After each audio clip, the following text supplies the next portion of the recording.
have we all been wearing the same sneakers for 40 years? Whether it's regular folks who aren't necessarily into sneakers, or even the most passionate sneaker addicts. Those who claim to be the biggest enthusiasts also tend to wear the same pairs that have existed for decades, and sometimes even hundreds of years. It's quite surprising because in general, when we talk about big football, jazz, or rap fans, they always bring up obscure references that only they know about. But in the sneaker world, that's not really the case. We love the pairs that everyone knows, but just not everyone can have. You all know it, and we've discussed it a lot here. The sneaker game revolves around 2 brands and about a dozen retro models, and even though attitudes are starting to change and we see more and more newcomers gaining a serious presence, we're still far from having a wide variety. So, saying this for years, we all agree on that, but understanding why is much better. You'll see that the reasons are more complex than we might think, and unfortunately, it probably won't change unless you decide to get up and do something about it. Do it!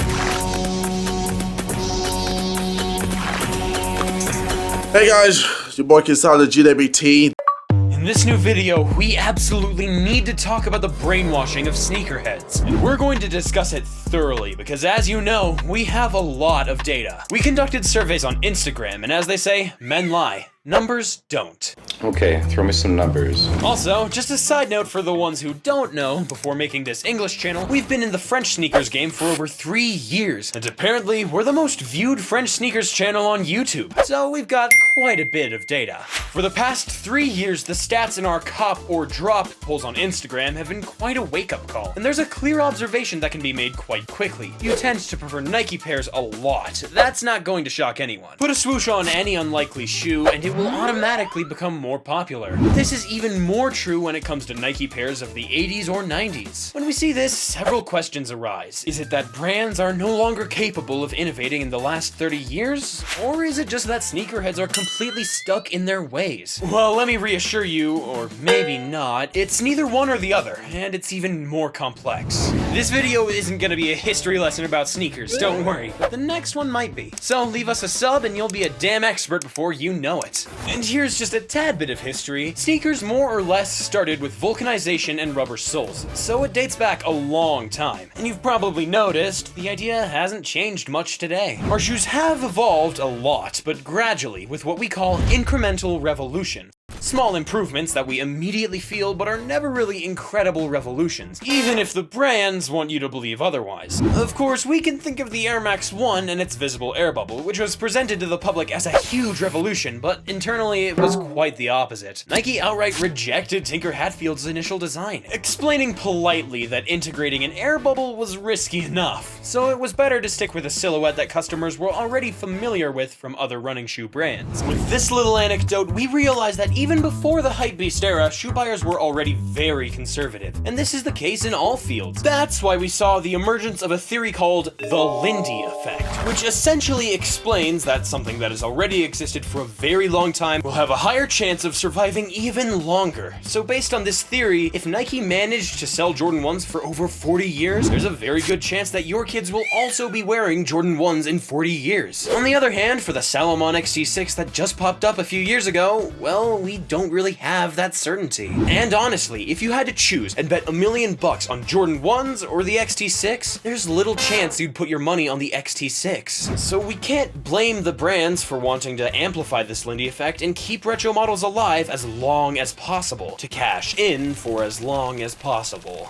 It's strictly business. We see plenty of novelties going from obscurity to the spotlight, like the Yeezy 350 V2s, which were essential 6 years ago, but have become almost shameful for some today. However, that doesn't mean that brands are giving up on the idea of creating new silhouettes. There are plenty of new brands and models that pop up every year, even selling well, but very few manage to stand out among sneakerheads, one of the more conservative communities, and the ultimate test to realize this is the cop or drop poll.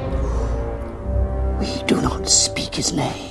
There, you guys have no scruples at all. It seems like you need to pay us to hit the cop button. Guys, you can click on cop. It's free. Pairs that get 10% or even less are not rare at all. So, we asked you on Instagram to name pairs that could get more than 50% cop, but were designed less than 7 years ago, and it was quite a struggle. Apart from Yeezys, we didn't find much. You suggested a lot of Salomon XT6 or New Balance, but those are pairs that are at least 10 years old. In reality, the only pairs that got more than 50% and fit the criteria were models like the Sacai Vapor Waffle or Louis Vuitton Trainer. We'll note that even though they are technically new silhouettes, they heavily rely on familiar bases that already existed and that we all know. So basically, if you want to get a hit, you should design a remake of 80s popular sneakers, or be Kanye West. Clearly no new silhouette becomes an instant hit. On the contrary, the more steps it takes forward, the more likely it is to flop. Except for the Yeezy phenomenon, and even then, it takes some time. We saw that with the Foam Runner, which everyone mocked before its release, and then it had a 38% cop rate in 2021. And today, the trend has completely reversed, but again, that's because it's Kanye.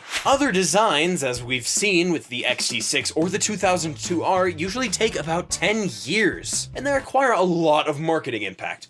No one has ever released a model out of nowhere that is instantly and unanimously validated by the sneaker community, and that's why brands rarely invest heavily in new models. We've seen Nike release the Air Max 270 or the Vapor Max and invest millions in marketing for them, or Adidas with the Ultra Boost, but if you realize, those are models that are already starting to date. Most importantly, those are the only novelties on which these big brands decided to invest heavily. You'll notice that Adidas with the Samba or Nike with the Dunk prefer to revamp old models that we already know through collaborations rather than releasing new pairs with very short lifespans like the Air Max 2017, which Nike seems to have abandoned a while ago. Most of the novelties that pop up every year are much more discreet, because they know that it's necessary to establish new shapes and market them heavily. But it's not profitable to do it every year because, again, people are just too conservative and prefer to stick to what they already know, even if they claim otherwise. Most of you agree that the iconic sneaker brands repeat themselves too much and don't want to let go of their retro pairs. But if they do so, it's not a secret. It's because it works. On Instagram, I presented a pair from the brand Anta and asked if you were ready to wear this kind of pair, and almost 70% of you were totally into it. Right, yeah.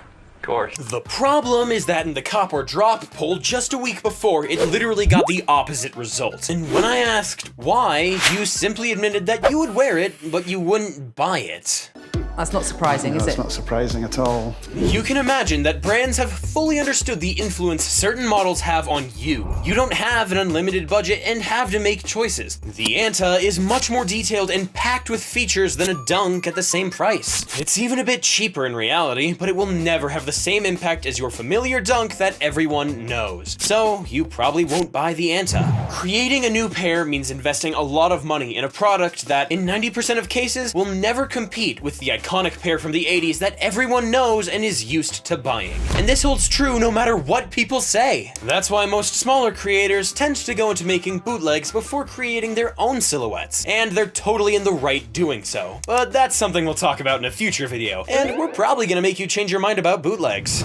So, in short, it's in human nature to gravitate towards what we already know or what the masses have validated. And it's also in human nature to idealize and imagine being the different guy or the adventurer who loves discovering new things, even though we all know very well that we could still buy at least 1,000 new Travis Scott Jordan 1s easily, and they would still sell out in seconds, while the more innovative pairs remain in the shadows. The people who look for new and innovative products are more like a minority than the norm, and the brands totally understand that. They're much more profitable when selling again and again what already exists, so they have every reason to do so. You've seen with the Lindy effect, the more they sell you the same thing, statistically, the longer they can sell you the same thing. And it turns out it suits you as well to have products that have been around for a long time, because that's what you naturally gravitate towards. In the end, wouldn't we be in a win-win situation? I honestly don't think so, but you can tell me in the comments. I done said this plenty times, it ain't no running from the top. I done flagging on that block, that's how that one nigga got popped. We done shot at plenty niggas, we done took so many